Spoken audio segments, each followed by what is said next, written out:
सबसे पहला अभी हम लोग एंटी डंपिंग ड्यूटी स्टार्ट करते हैं। देखो अपना आईजीएसटी कंप्लीट हो गया। Additional duties of customs cut कर दो चाहिए तो। ओके, अभी हम लोग एंटी डंपिंग ड्यूटी स्टार्ट करें।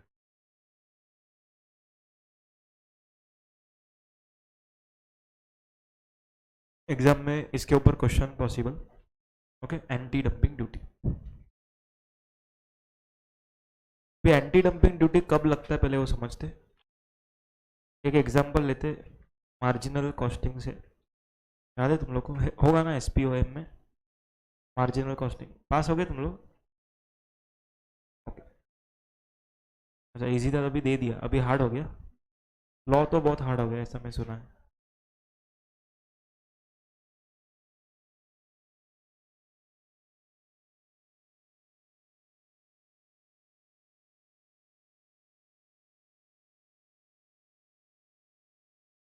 पर अनशेयर कौन करता है। हाँ हो सकता, चलो हो सकता मतलब इसके बाद तो वही आए थे। और बाकी कोई तुम लोग में तो हाथ नहीं लगाया रहेगा। Anti dumping duty listen no. एक मार्जिनल कॉस्टिंग का हम लोग एग्जांपल लेते हैं। समझो कि यूएस में कोई पर्सन है। ओके, उसने गुड्स को मैन्युफैक्चर किया। ओके, और उसने यूएस में उसको सेल किया। समझो उसका सेलिंग प्राइस था पर यूनिट 35 रुपीज़। उसका वेरिएबल कॉस्ट था 20 रुपीज़। ओके, उसने टोटल 1 लाख यूनिट्स मैन्युफैक्चर किए थे। ओके, 1 लाख यूनिट्स मैन्युफैक्चर किए थे। और उसने उसमें से 60,000 यूनिट जो है वो यूएस में बेच दी। ओके, 60,000 यूनिट किधर बेच दी उसने, यूएस में बेच दी। अभी 40,000 स्टॉक में है, यूएस का डिमांड कंप्लीट हो गया। ओके, और इन लोग का फिक्स कॉस्ट का अमाउंट में दे रहा हूँ 10 लाख रुपीज़। ओके, अभी इसने ब्रेक इवन अचीव किया रहेगा कि नहीं वो बताओ तुम लोग। 60,000 यूनिट्स इसने बेच दिया है। Whether he has achieved break even और नॉट, चेक कर लो एक बार। नहीं किया तो हम लोग फिक्स कॉस्ट कम कर देंगे। 1 लाख बचा है, ओके ठीक। ओके ठीक है ठीक है। 6 लाख रुपए का फिक्स कॉस्ट है। अभी कवर हो गया कि नहीं हो गया। हाँ अभी कवर हो गया इसका फिक्स कॉस्ट। देखो हम लोग कैसे बनाते हो प्रॉफिटेबिलिटी स्टेटमेंट। 35 इंटू 60,000 कितना आएगा, 21 लाख। और ये वाला 12 लाख। ओके, तो जो आंसर आया इट इज़ कॉन्ट्रीब्यूशन मार्जिन। और इसमें से 6 लाख का फिक्स कॉस्ट हटा दिया तो भी ये प्रॉफिटेबल पोजीशन में 3 लाख के। अभी 3 लाख का प्रॉफिट कमा चुका है और स्टॉक में कितना यूनिट्स है। हाँ 40,000 यूनिट स्टॉक में उसके पास। अभी ये क्या बोल रहा है, यूएस में तो डिमांड खत्म हो गया और मैं तो ऑलरेडी प्रॉफिट कमा भी चुका हूँ। तो मेरे को अभी फिक्स कॉस्ट रिकवर करने का इच्छा नहीं है। मेरे को वेरिएबल कॉस्ट भी मिल जाएगा प्लस थोड़ा प्रॉफिट तो भी चलेगा। अभी यूएस वाला बंदा क्या करता है, इंडिया में इस गुड्स को बेचता है। और यूएस वाला पर्सन इंडिया में बेचेगा तो क्या रिकवर करेगा इस बार, वेरिएबल कॉस्ट रिकवर करेगा प्लस प्रॉफिट थोड़ा सा। लेकिन इंडिया वाले बंदे क्या रिकवर कर रहे हैं इंडिया वालों से, fix cost plus variable cost plus profit. Okay, तो अल्टीमेटली किसका गुड सस्ता रहेगा, यूएस वाले का। तो यहाँ पर इंडिया वाले लोग कॉम्पीट नहीं कर पा रहे। तो गवर्नमेंट क्या बोलती है, यूएस वाला इधर सस्ते में क्यों डाल पा रहा है, क्योंकि बाहर उसका फिक्स कॉस्ट रिकवर हो चुका है। अभी इंडिया में उसको फिक्स कॉस्ट रिकवर करने का इच्छा नहीं है, इसीलिए वो कम में बेच रहा है। और उसके कम में बेचने की वजह से इंडिया वालों को तकलीफ हो रहा है। तो गवर्नमेंट ने एक ड्यूटी लाया, एंटी डंपिंग ड्यूटी। लॉजिक समझ में। ओके, अब देखो, अब एंटी डंपिंग ड्यूटी में तो ये इंडिया का पार्ट है और ये यूएस का।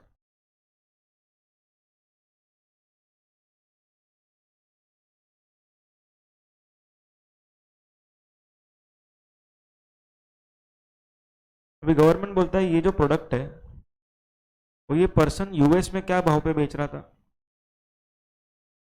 35 में बेच रहा था। ओके, तो यूएस में बेचने का प्राइस 35। अभी ये सोच रहा है मैं इंडिया में इसको एक्सपोर्ट करूंगा एट अ प्राइस ऑफ 25। कितने में एक्सपोर्ट करने का सोच रहा है? 25, क्योंकि 20 का तो इसका वेरिएबल कॉस्ट है, प्लस उसको थोड़ा प्रॉफिट चाहिए, तो ये 25 में इंडिया में भेजना चाह रहा है, एक्सपोर्ट करना चाह रहा है। और इंडिया में आते आते BCD वगैरह सब लगेगा, तो ये प्राइस समझो इंडिया में आते आते 30 हो गया। कितना हो गया? 30। और इंडिया वाले बेचारे इस गुड्स को ओके 45 में बेच रहे। कितने में बेच रहे? 45 में। चार प्राइजेस दिख रहे हैं तुम लोगों को। चार प्राइस वापस से एक बार। पहला प्राइस 35 मैंने बोला। 35 क्या है? 35 इज यूएस का पर्सन का यूएस में बेचने का भाव 35 है, समझ में? और 25 ओके 25 इज एक्सपोर्ट करने का प्राइस। ओके जो ये यूएस वाला बंदा है वो सोच रहा है कि मैं ये भाव पे एक्सपोर्ट करूंगा। ओके तो दैट प्राइस इज 25। और उसने एक्सपोर्ट किया तो इंडिया में इंपोर्ट होगा BCD, SWS, प्रोटेक्टिव, ओके जो भी ड्यूटीज है सब कुछ लगने के बाद कितना हो गया? 30। और इंडिया वाले लोग यही गुड्स को क्या भाव पर बेच रहे हैं? 45। आ रहा है समझ में सब लोगों को? अब ये चारों को नाम दिया है ओके ये सेक्शन ने। 35 रुपीज जो है ना, इसको बोलते हैं नॉर्मल वैल्यू। क्या बोलेंगे इसको? Normal value. नॉर्मल वैल्यू मतलब नॉर्मली ये वैल्यू पे सेल होता है, नॉर्मल वैल्यू। आ रहा है कुछ समझ में? समझा है क्या नॉर्मल वैल्यू? अगर बाहर का पर्सन बाहर कितने में बेच रहा है उसको बोलेंगे नॉर्मल वैल्यू। आ रहा है समझ में? Okay 25 is called as export price. क्या बोलेंगे इसको? एक्सपोर्ट प्राइस मतलब 25 रुपए में इसने एक्सपोर्ट करना चाहा, लेकिन ये इंपोर्ट होते होते क्या भाव हो गया? 30। तो ये 30 को इंपोर्ट प्राइस नहीं बोलेंगे, इसके लिए एक अलग टर्म इन लोगों ने यूज किया, लैंडेड वैल्यू। क्या बोलते हैं इसको? Landed value. आ रहा है कुछ समझ में? अभी इंडिया वाले इसको कितने में बेच रहे हैं? 45। तो इसको नाम दिया फेयर सेलिंग प्राइस। आपको चार टर्म समझ में आ गए क्या? चार टर्म वापस से एक बार, बहुत इंपॉर्टेंट है चारों टर्म। पहला टर्म है नॉर्मल वैल्यू, मतलब यूएस वाला पर्सन यूएस में जो भाव पर बेच रहा है उसको कहा जाएगा नॉर्मल वैल्यू। ठीक है। इंडिया में जो भाव पर इन लोग को मिल रहे मतलब एक्सपोर्ट करना चाहते हैं that is 25 export price. India में आते आते उसका प्राइस थोड़ा बढ़ेगा क्योंकि ड्यूटीज ऐड होगा, तो it will become landed value. And India वाले क्या भाव पे बेच रहे हैं? 45, that is called as fair selling price. अब इसमें खाली कैलकुलेशन तुम लोग को लैंडेड वैल्यू का समझना है ओके, बाकी everything would be provided in question. Landed value question में नहीं दिया रहेगा, लैंडेड वैल्यू निकालना पड़ेगा।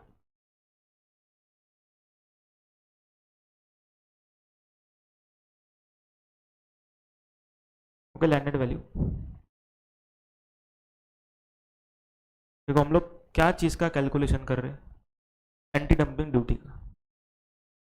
ओके तो यहां पर बोलते हैं लैंडेड वैल्यू के लिए असेसेबल वैल्यू लेंगे प्लस BCD लेंगे प्लस SWS लेंगे।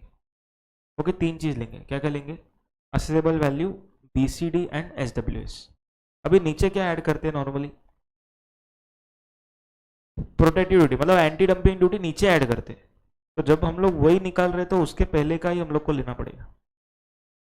देखो जब एंटी डंपिंग ड्यूटी ही निकाल रहे तो हम लोग उसको ऐड नहीं कर सकते, तो उसके पहले अपने को क्लोज करना पड़ेगा उसको। तो landed value means accessible value. Hello बोलो ना, सेल खत्म हो। Accessible value plus plus BCD plus SWS। Everyone clear? सबको समझ में आया ये पॉइंट? इसमें कोई डाउट है क्या? असेबल वैल्यू कैसे निकालने का वो बता दिया था, मतलब मल्टीप्लीकेशन तो बताया एटलीस्ट। ओके कौन सा रेट ऑफ एक्सचेंज लेना वो क्लियर हो गया। BCD अपने को क्वेश्चन में दिया रहेगा वो मालूम है। SWS किसका परसेंटेज है वो मालूम है, 10% ऑफ BCD। सबको समझ में आ रहा है यहाँ तक? अब देखो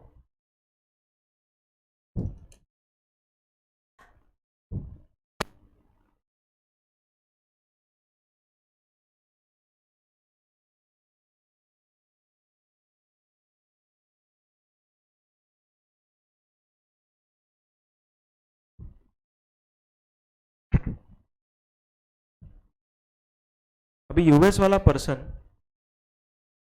35 के जगह पे इंडिया में कितने बेचना चाह रहा था, 25 में। तो यूएस वाला पर्सन इंडिया में ये प्रोडक्ट को डंप करने जा रहा था 10 रुपए से, मतलब 10 रुपया शॉर्ट में बेच रहा है, मतलब 10 रुपए का डंपिंग हो रहा है, 10 रुपया कम में बेच रहा है। तो यहाँ पर हम लोग इसको बोलेंगे, डिफरेंस को बोलेंगे मार्जिन ऑफ डंपिंग। क्या बोलेंगे इसको हम लोग, मार्जिन ऑफ डंपिंग। आया समझ में, मार्जिन ऑफ डंपिंग। तो फॉर्मूला क्या बन गया बताओ, normal value minus export price. Okay, margin of dumping के बारे में समझ में। तो margin of dumping means normal value minus export price. मतलब वो बंदा अपने को 10 रुपया कम में बेचने जा रहा था। क्लियर है पॉइंट। तो 10 rupees is called as margin of dumping and उसका फॉर्मूला क्या रहेगा, normal value minus export price, मतलब वो दोनों प्राइस का डिफरेंस। ओके, अभी उसके 10 रुपए कम में बेचने की वजह से इंडिया वाले को कितने से तकलीफ हुआ, 15 रुपए से। देखो मतलब अगर वो बेचता ही नहीं तो कुछ प्रॉब्लम नहीं होता।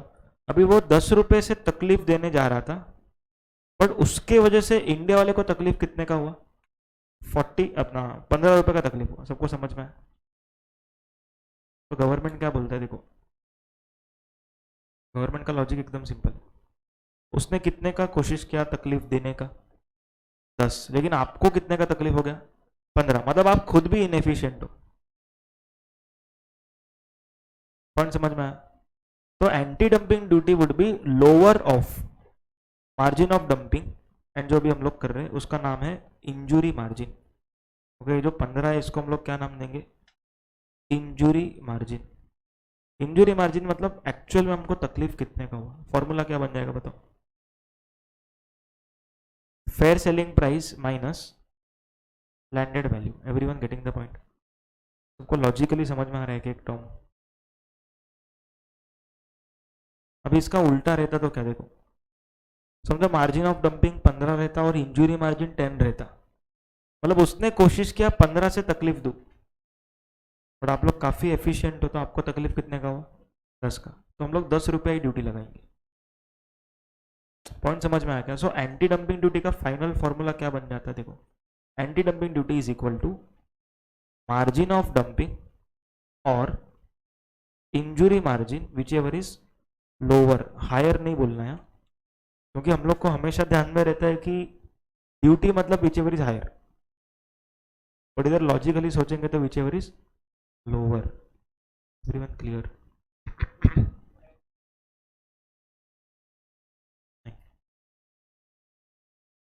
क्योंकि उधर भी इंक्लूड नहीं है तो उधर भी नहीं। सबको यहां तक समझ में आ रहा है क्या।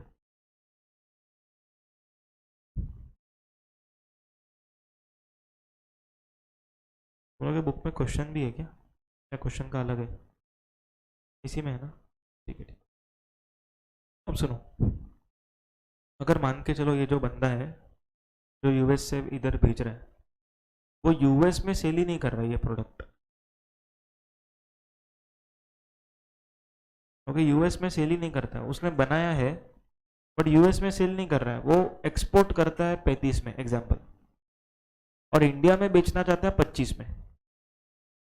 तो हम लोग के पास तो नॉर्मल वैल्यू है ही नहीं, क्योंकि मैंने क्या पहले क्या बताया, नॉर्मल वैल्यू मीन्स हाँ यूएस में बिकने वाला वैल्यू। लेकिन अभी वो नहीं है अपने पास, तो हम लोग कौन सा ले लेंगे, वो दूसरे कंट्री में जो भाव पे बेच रहे हैं वो ले लेंगे, क्योंकि हमारे पास ऑप्शन नहीं। सबको समझा पॉइंट, क्लियर है यहाँ तक।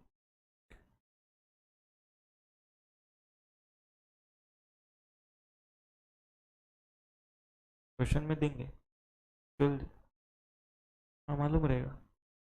देखो डिपार्टमेंट लगा रहा है ना ड्यूटी, तो डिपार्टमेंट को तो मालूम ही रहेगा कि क्या भाव पे इंडिया में आ रहा है। ओके, वो तो उन लोगों को निकालना पड़ेगा, तो मेहनत करना पड़ेगा डिपार्टमेंट।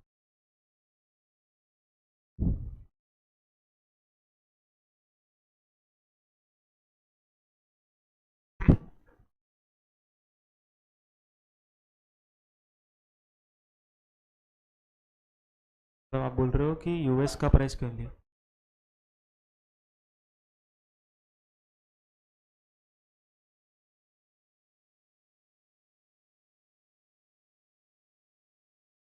अगर यूएस वाला प्राइस नहीं होगा तो मतलब विद इन यूएस का प्राइस अभी कैसा दिया है 35, अगर ये नहीं रहा तो हम लोग को लेना पड़ेगा वो जिधर बेच रहा है वो प्राइस।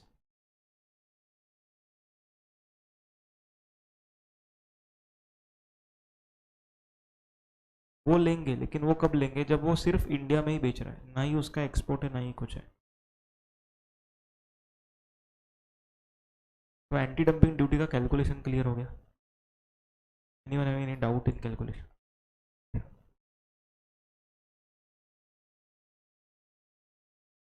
प्रैक्टिकली कैसा रहेगा, वो लोग नोटिफिकेशन में लिखते हैं कि इन दोनों का difference will be anti dumping duty.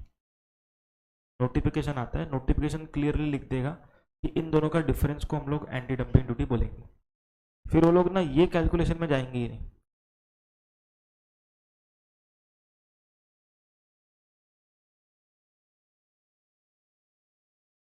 Okay, fair selling price अगर बार बार चेंज हो रहा है ना, तो वो लोग क्या करते हैं, ऐसा सेलिंग प्राइस लेते हैं जिसपे सबसे ज़्यादा क्वांटिटी इंडिया में सेल हुआ है।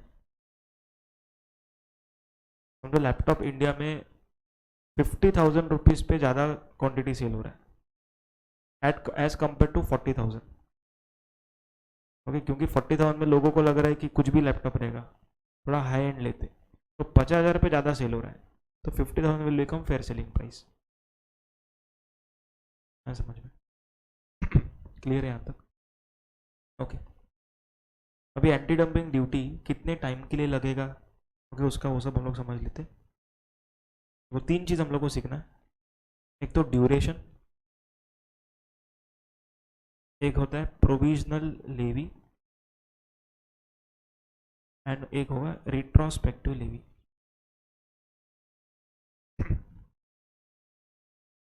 Okay, provisional levy, retrospective levy and duration. अब duration will be 5 years plus 5 years। मतलब एंटी डंपिंग ड्यूटी किसी प्रोडक्ट पे अगर लग रहा है तो कितने टाइम के लिए लगेगा? 5 साल। गवर्नमेंट बोलता है कि 5 साल के लिए लगाएंगे, और अगर हम लोग को लगा कि 5 साल कम है तो और 5 साल, लेकिन 10 साल के बाद आपके प्रोडक्ट पर एंटी डंपिंग ड्यूटी नहीं लगाएंगे, क्योंकि अभी आप इनएफिशिएंट हो। 10 साल तक वो अगर सस्ते में बेच पा रहा है, मतलब कुछ तो उसमें खास है जो आप में नहीं है। अगर तो 10 साल के बाद हम सपोर्ट नहीं करेंगे तो 10 साल तक लगेगा मैक्सिमम। तो 5 + 5, ये समझ में आया पॉइंट? क्लियर है? Okay, provisional levy is 6 months and retrospective levy is 90 days। अब इसका मतलब क्या? अभी समझो कि आज किसी ने इंपोर्ट किया, ठीक है, गवर्नमेंट को रियलाइज हुआ कि इस प्रोडक्ट पे क्या लगना चाहिए, एंटी डंपिंग ड्यूटी। तो गवर्नमेंट को रियलाइज आज हुआ, ओके, लेकिन ये लोग कितने टाइम से मंगवा रहे होंगे, बहुत टाइम से मंगवा रहे होंगे। समझ में आ रहा है पॉइंट? तो गवर्नमेंट को ना rate of anti dumping duty या तो हम लोग कैलकुलेशन या अमाउंट अगर डिसाइड करना है उसको टाइम लगता है, और ऐसा तुरंत डिसाइड नहीं कर सकते रातों रात। ओके, तो गवर्नमेंट क्या बोलता है, हम लोग फाइनल वैल्यू बाद में बताएंगे जो भी ड्यूटी लगाना है, लेकिन आज के दिन हम लोग क्या कर देंगे, एक प्रोविजनल लेवी स्टार्ट कर देंगे। समझ में आया? प्रोविजनल लेवी हम लोग आज से शुरू कर देंगे। मतलब आज से जो भी कोई मंगवा रहा है वो 45 रुपीज़ फेयर सेलिंग प्राइस से माइनस होगा उसका लैंडेड वैल्यू, जो भी डिफरेंस आएगा एंटी डंपिंग। ऐसा गवर्नमेंट ने बोल दिया आज के तारीख पे। इसको बोलते हैं प्रोविजनल। ये फाइनल कब कर सकते, मतलब करना पड़ेगा ये लोग को विद इन 6 months। कितने टाइम में? 6 months। मतलब आज प्रोविजनल लगाया, उसके 6 महीने में क्या करना पड़ेगा, फाइनलाइज करना पड़ेगा। सबको समझ में आ रहा है पॉइंट? क्लियर है यहाँ तक? ओके, उसके बाद protect sorry retrospective duty. Retrospective मतलब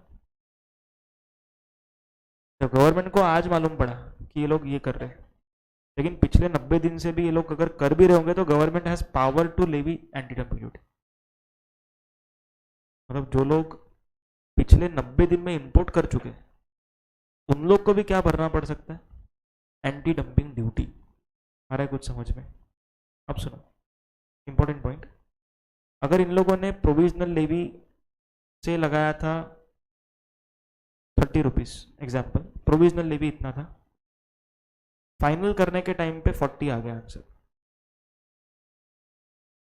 समझा ध्यान से, प्रोविजनली कितना लगाया और फाइनल में कितना आ गया 40, और ये 6 महीने तक लोग 30 रुपीज पे करते करते जा रहे थे।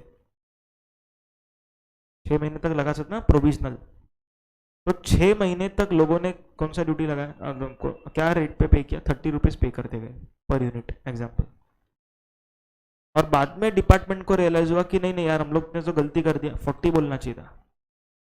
तो now question is whether government would be in a position to recover 10 rupees from importers। सोचो, रिकवर कर पाएगा कि नहीं कर पाएगा। गवर्नमेंट के पास तो डेटा तो है, करना चाहे तो कर सकता है, लेकिन गवर्नमेंट ने बोला कि नहीं करेंगे। ओके, तो यहाँ पर असेसी के फेवर में, okay, no collection if short provisional levy is collected. Okay, short duty is collected.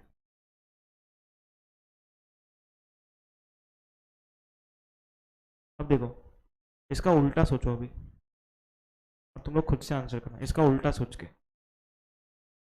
समझो प्रोविजनल में 40 कलेक्ट किया, फाइनल में मालूम पड़ा कि 30 ही करना चाहिए था। अब 10 रुपये हम लोगों से ज़्यादा लिया ये लोगों ने, अभी क्या होगा, रिफंड देंगे। सबको समझ में आया point? Okay, it would be refunded. Okay, refund will be given if excess is collected. Okay, पहला ऐसा प्रोविजन है जो उल्टा है, तो ये उल्टा प्रोविजन है। सबको समझ में आया? चलो, any doubt please ask.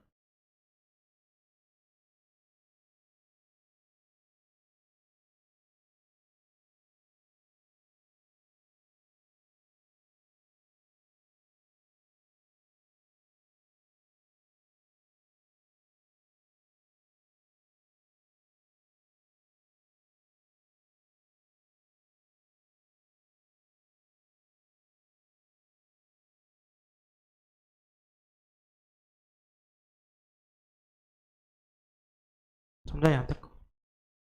Okay, अभी हम लोग कुछ एग्जेम्पशन पढ़ेंगे with respect to anti dumping duty. Exemption मतलब एंटी डंपिंग ड्यूटी नहीं लगेगा।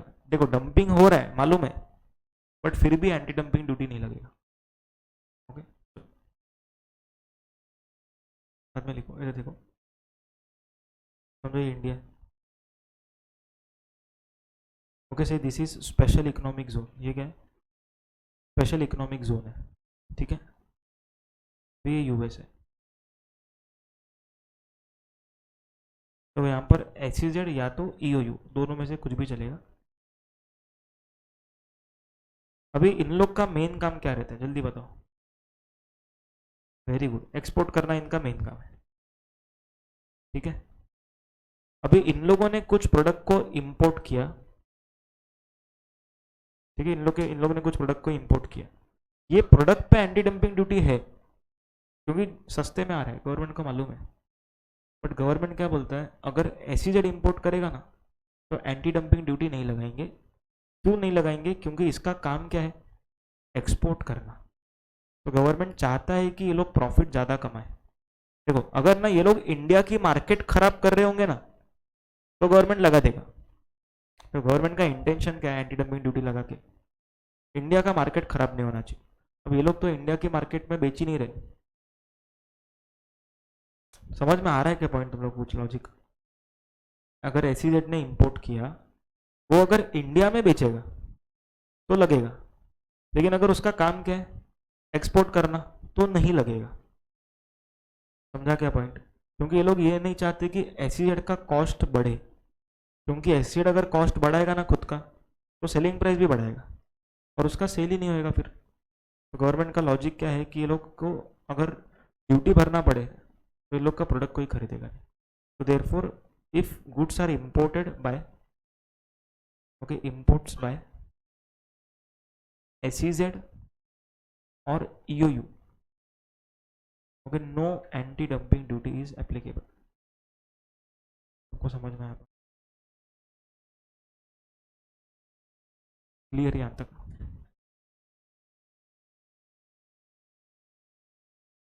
बोलो कुछ डाउट है? Anti dumping duty completed. और कुछ क्वेश्चंस करेंगे एंटी डंपिंग ड्यूटी के ऊपर, जो पास्ट एग्जाम क्वेश्चन है,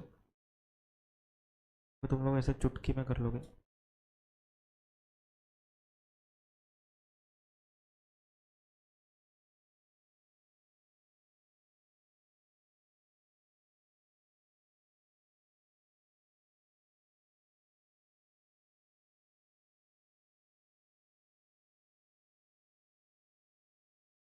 यहाँ पर देखो, ये क्वेश्चन हम लोग साथ में करते, नेक्स्ट क्वेश्चन तुम लोग करना, ठीक है? Messrs Priya has imported certain goods weighing 1000 kg with CIF value $40,000. CIF value means assessable value. Cost, insurance, freight value is nothing but assessable value.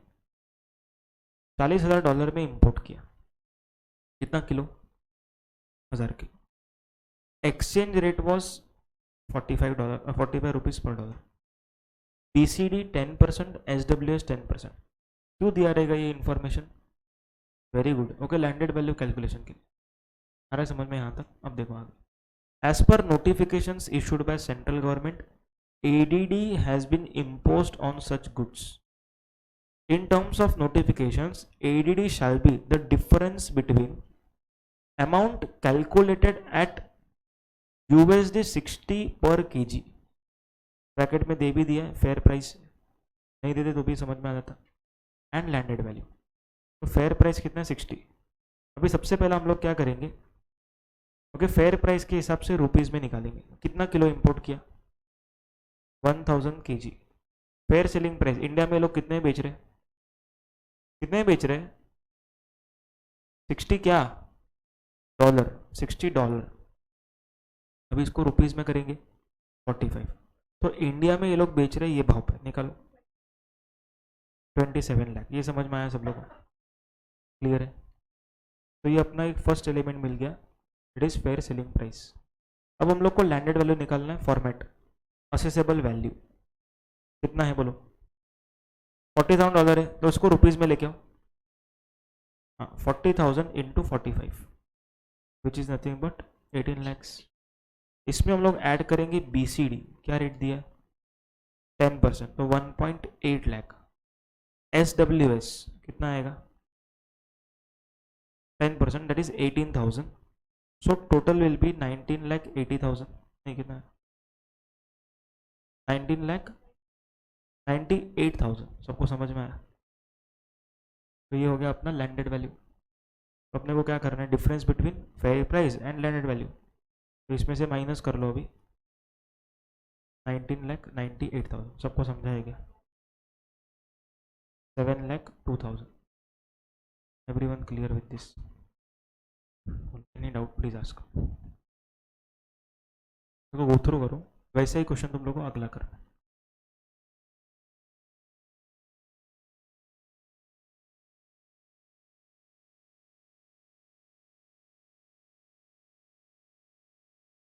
Question समझा कैसे इंटरप्रेट किया, क्या किया, कैसे लिखना है वो छोड़ दो, वो तुम लोग देख लो अपने हिसाब से, कुछ भी लिखो बट आंसर ये आना चाहिए। देखो उसके बाद क्या पूछते हैं, मतलब ये क्वेश्चन में पूरा ड्यूटी निकालो।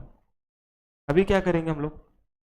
पूरा फॉर्मेट बनेंगे अपना, accessible value, BCD, SWS, ADD अभी अभी निकाल 7,02,000, सबका टोटल पे IGST देखो 12% दिया नीचे, ओके। तो सबके टोटल पे 12% और सेस 0।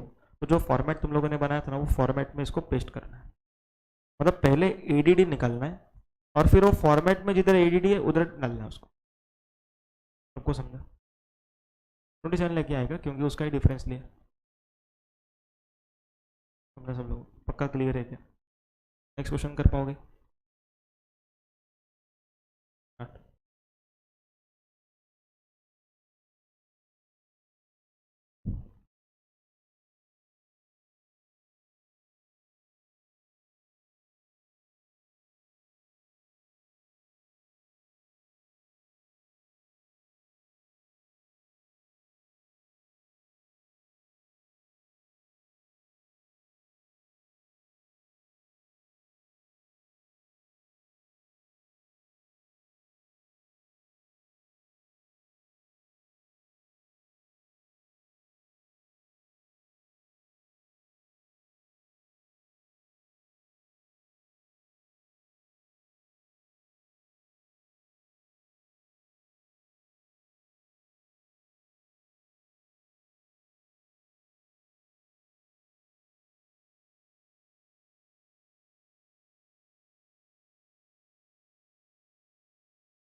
हो गया।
फोर लैख टू आ रहा है सबको।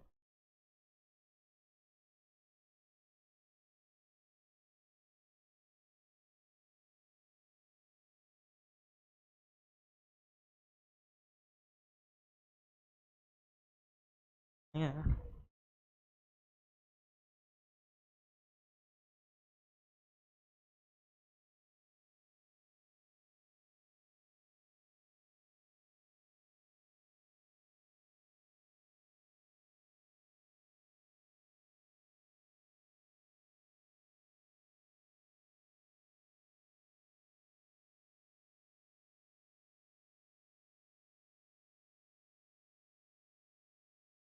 जिन लोगों को आगे वो लोग पूरा निकाल के दो, पूरा स्टार्ट टू एंड 12% वगैरह ऐड करके निकालो जल्दी।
चलो 4 लाख तो सब लोग को आया है ऐसा अज्यूम करो। Next question.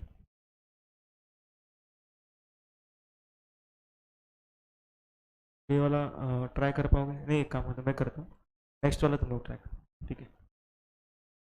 KTU Limited has imported certain goods for sale in India from country Z, which are liable to anti-dumping duty. Country Z मतलब कि वो कंट्री वाला बंदा sells same goods in ordinary course at ₹300 per piece. बोलो इसको हम लोग क्या नाम दें? Normal value, very good. The imported goods are sold in domestic Indian industry at USD 275। बोलो जल्दी। देखो ऐसा जरूरी नहीं सेम सीक्वेंस में दिया रहेगा, सुनो सुनो अच्छे से पढ़ो। The imported goods are sold in domestic Indian industry at 275 fair selling price. अभी नीचे तक मत पढ़ रहा, वो बैलेंसिंग फिगर वाला मत ओके, नॉर्मल पढ़ के समझ में आना चाहिए। ओके, ये गुड्स इंडिया में बिक रहा है 275 पे, तो ये 275 फेयर सेलिंग प्राइस, समझ में आ रहा है सब लोगों को? आगे, KTO has imported goods at 180 and landed value is 190। तो ये हो गया एक्सपोर्ट प्राइस और ये हो गया लैंडेड वैल्यू। सबको समझ में आया? अब क्या क्या चीज माइनस करना है, सब कुछ भी माइनस मत करना। उधर का दो टर्म क्या था? Normal value and export price, मतलब 300 और 180 का डिफरेंस 120, और इधर का डिफरेंस 270 पर 190 का, तो 85, विच एवर इज लोअर, 85। सबको समझा? अब इसको मल्टीप्लाई किससे करेंगे? देखो ये पर यूनिट है, टोटल कितना पीस आया? 800, तो 800 इंटू 85, ओके डॉलर्स है, सब डॉलर में चालू, इंटू 72 करो, अभी कितना है? सबको समझ में आ रहा है? पक्का ना? क्वेश्चन अभी खुद से करना।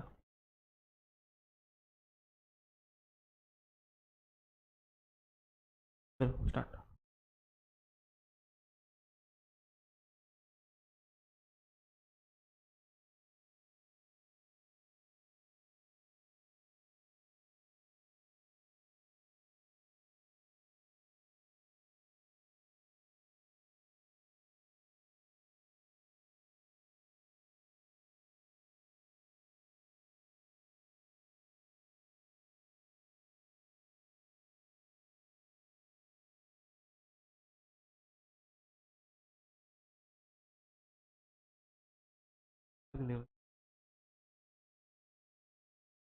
चलो कितना है सब लोगों?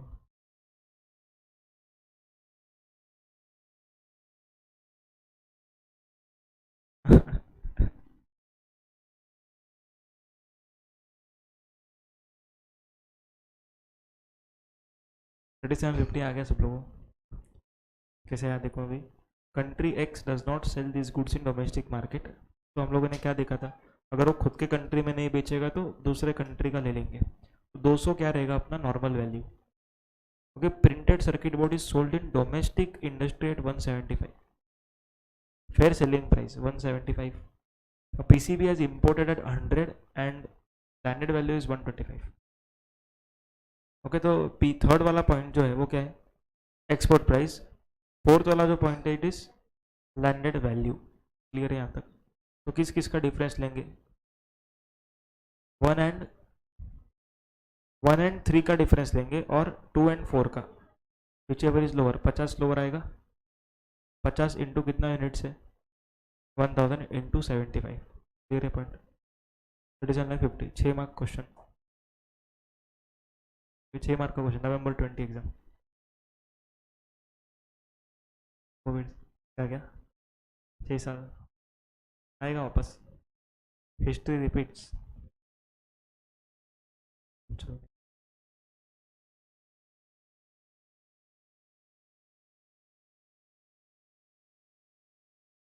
वापस बोलो।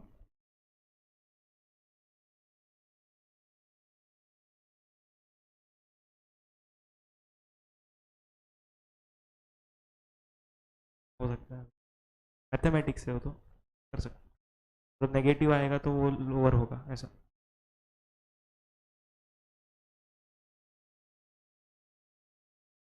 Next is safe guard duty.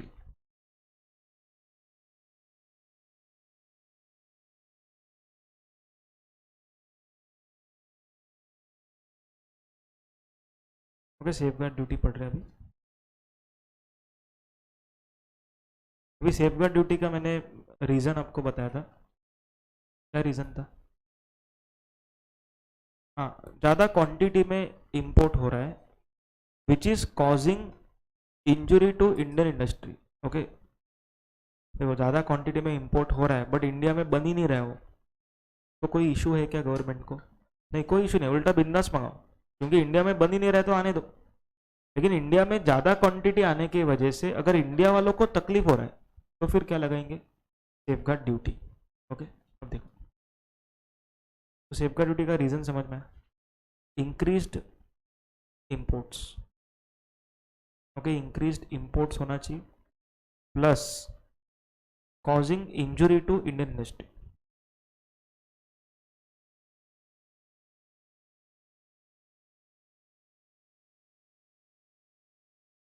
सबको समझ में? अभी सेफ गार्ड ड्यूटी का रेट क्वेश्चन में दिया रहेगा। ओके, एक असेसेबल वैल्यू के ऊपर सम परसेंटेज। ओके, इस फॉर्म में वो लोग देते, ठीक है, लेकिन एक एग्जेम्पशन इसके अंदर पढ़ना है, that is important part this duty exemption. मतलब सेफ गार्ड ड्यूटी नहीं लगेगा। कब नहीं लगेगा वो सुनो, यहाँ पर ना दो केसेस है। हम लोग जो भी इंपोर्ट कर रहे हैं अगर वो हम लोग एक ही डेवलपिंग कंट्री से कर रहे हैं, from a developing country, from a developing country, मतलब एक ही डेवलपिंग कंट्री से इंपोर्ट हो रहा है ये प्रोडक्ट इंडिया के अंदर, हम लोग नहीं, इंडिया के अंदर एक ही कंट्री बेच रहा है, ठीक है, डेवलपिंग डेवलपिंग डेवलप नहीं। समझ में आ रहा है सब लोगों को?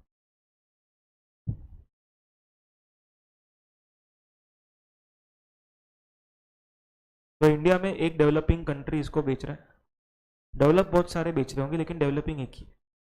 तो गवर्नमेंट से सेफ गार्ड ड्यूटी नहीं लगेगा अगर ये डेवलपिंग कंट्री से 3% या उससे कम इंपोर्ट हो रहा है। कितना परसेंट? 3%। एग्जाम्पल लेते एक,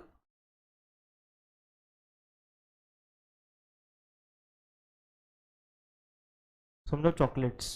ओके, यूएस से आ रहा है 1500 टन एग्जाम्पल, रशिया से आ रहा है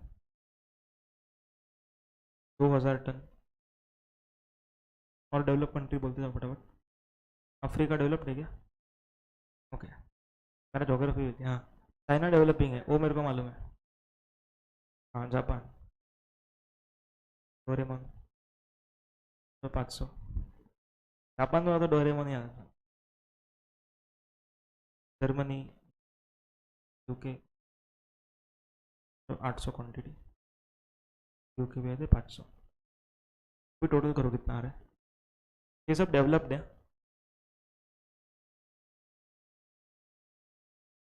5300। ओके, श्रीलंका से हम लोग चॉकलेट इंपोर्ट कर, डार्क चॉकलेट।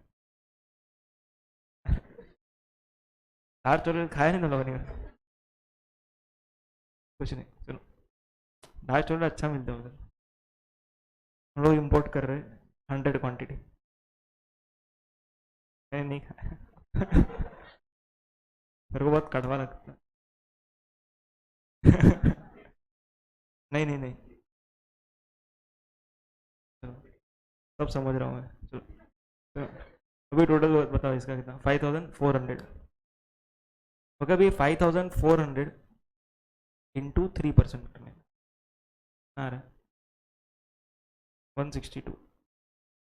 ओके, अभी यहाँ पर ना एक ही डेवलपिंग कंट्री है, ओके, इससे हम लोग 162 से कम इंपोर्ट कर रहे हैं, देयरफॉर इससे इंपोर्ट करने पर नो सेफ गार्ड ड्यूटी। पर इधर लग सकता है, डेवलप में लग सकता है, लेकिन यहाँ पर नहीं लगेगा। क्लियर है पॉइंट? एक ही डेवलपिंग कंट्री इसके लिए, अभी मल्टीपल का हम लोग करेंगे, ये समझ में, एक डेवलपिंग कंट्री क्लियर हो गया सबको? Multiple developing countries.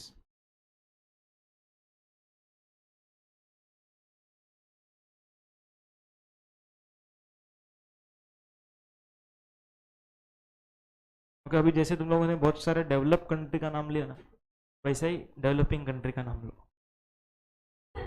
हाँ हाँ, बोलो। हाँ, नहीं सुना हुआ है ऐसा नाम लो। अफगानिस्तान। ब्राज़ील डेवलपिंग है ब्राज़ील? नहीं नहीं, थोड़ा अच्छा नहीं लगता है। थाईलैंड नहीं, थोड़ा ऐसा नॉर्मल नाम, वो भी डेवलप लग रहा है थाईलैंड को। हाँ, चाइना। मलेशिया नहीं, मलेशिया भी बहुत अच्छा नाम है। हाँ, भूटान बराबर है। बांग्लादेश बराबर है। नाइजीरिया बहुत अच्छा नाम है। तो ठीक है, इतने कंट्रीज है अभी, सुनो। अभी एक दो डेवलप कंट्री पे लेते हैं, इधर से ही लेता हूँ, यूएस एंड रशिया। ओके, अभी इधर से हम लोग इम्पोर्ट्स कर रहे हैं।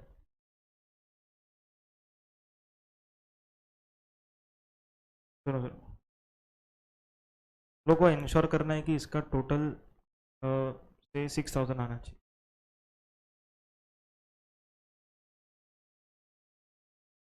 रुको रुको, नहीं 1,000 नहीं, थोड़ा लोग को भाव देना।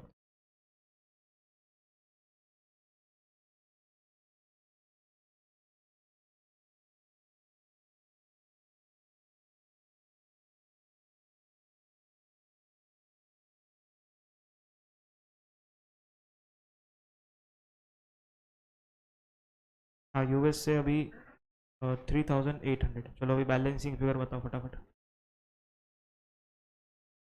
1,295। समझो इस तरीके से इम्पोर्ट्स है, ठीक है। अभी अगर हम लोग मल्टीपल डेवलपिंग कंट्री से कुछ मंगवा रहे हैं, तो गवर्नमेंट बोलता है सेफ गार्ड ड्यूटी तब नहीं आएगा जब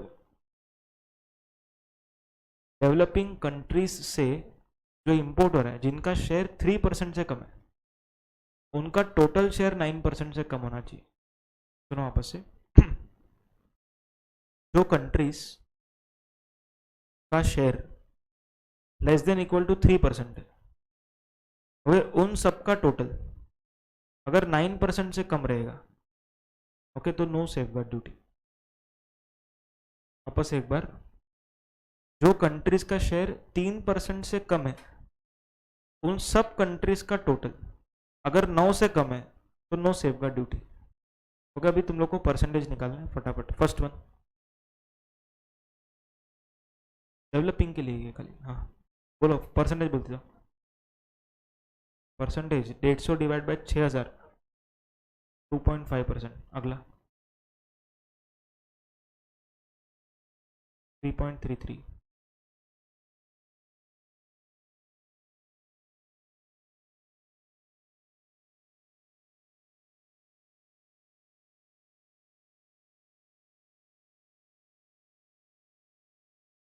बस बस, सुनो, डेवलपिंग का करना अपने को। अब देखो, जो 3% से कम है ना, वो तीन ही कंट्री है यहाँ पर, तो एक, दो और तीन। अभी इन तीनों का टोटल मारो, 7.58, which is less than 9%। Therefore इन तीनों कंट्री से आने वाली चीज़ों के ऊपर no safeguard duty. Okay, Afghanistan Bhutan पे लग सकता है, यूएस रशिया पे लग सकता है। सबको समझा कैसे निकलने का? मतलब जो 3% से कम वाले हैं ना, उन लोग का टोटल अगर 9 से कम है तो तीनों पे नहीं लगेगा, मतलब जितने भी है उन पे नहीं लगेगा। अगर समझो ये 7.58 की जगह पे 9.58 आता, समझो और 4 कंट्री ऐड कर दिया और इन लोग का 9.58 आ गया, तो सब पे लगेगा। सबको समझा पॉइंट? Everyone very clear?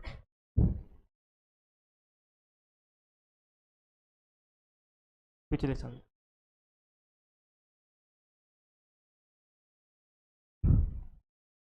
चले आगे।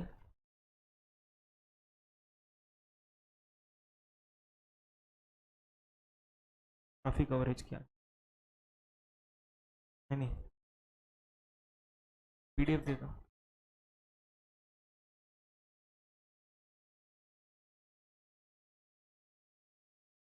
30% कस्टम हो गया आपका, 30-40% हो गया। फिर अगला 30% वैल्यूएशन है, बाकी ऊपर का बचा हुआ 20%।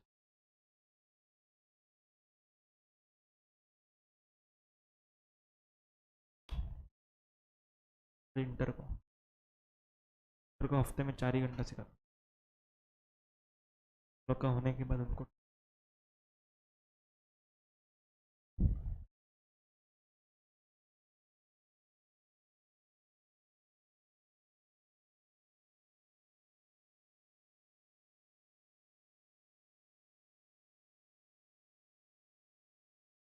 चले।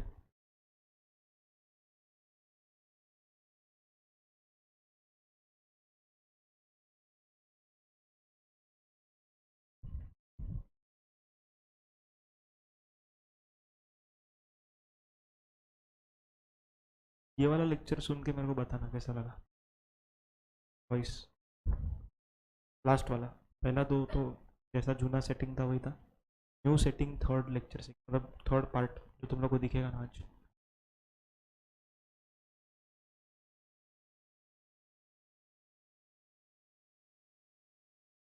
चले क्या? चलो सुनो।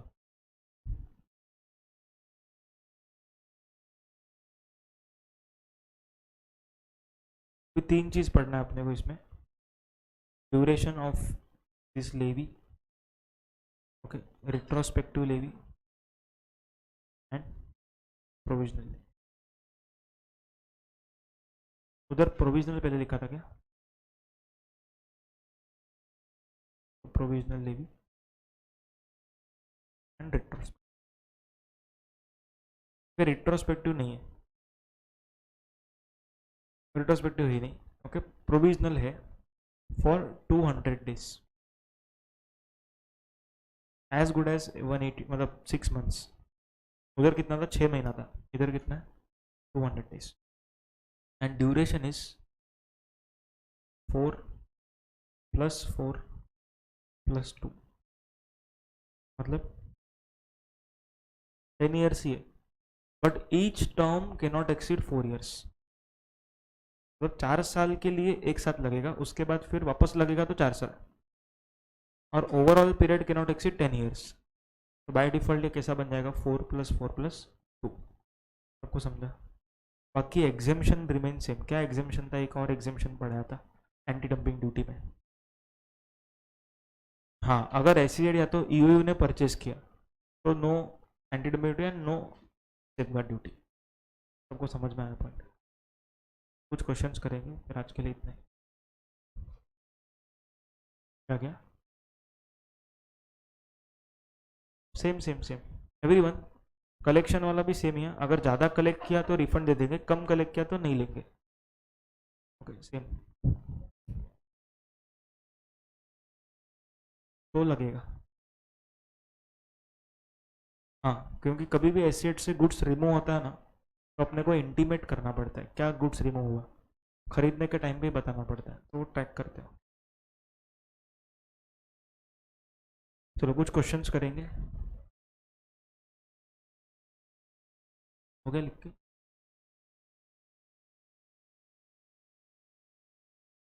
चलो ये क्वेश्चन सॉल्व करो खुद से फटाफट, कर पाओगे देखो।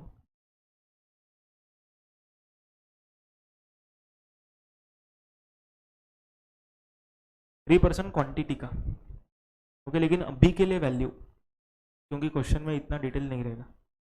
3% इज ऑफ क्वांटिटी है एक्चुअल में।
टोटल बताओ पहले।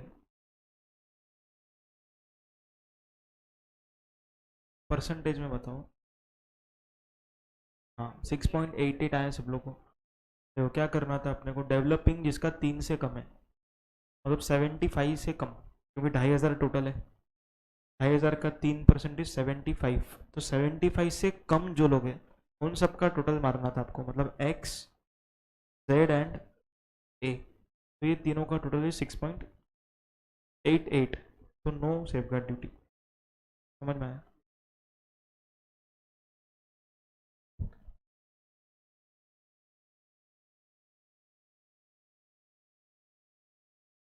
नहीं बराबर है, मतलब कौन से कंट्री से इंपोर्ट कर रहा हूँ ऐसा।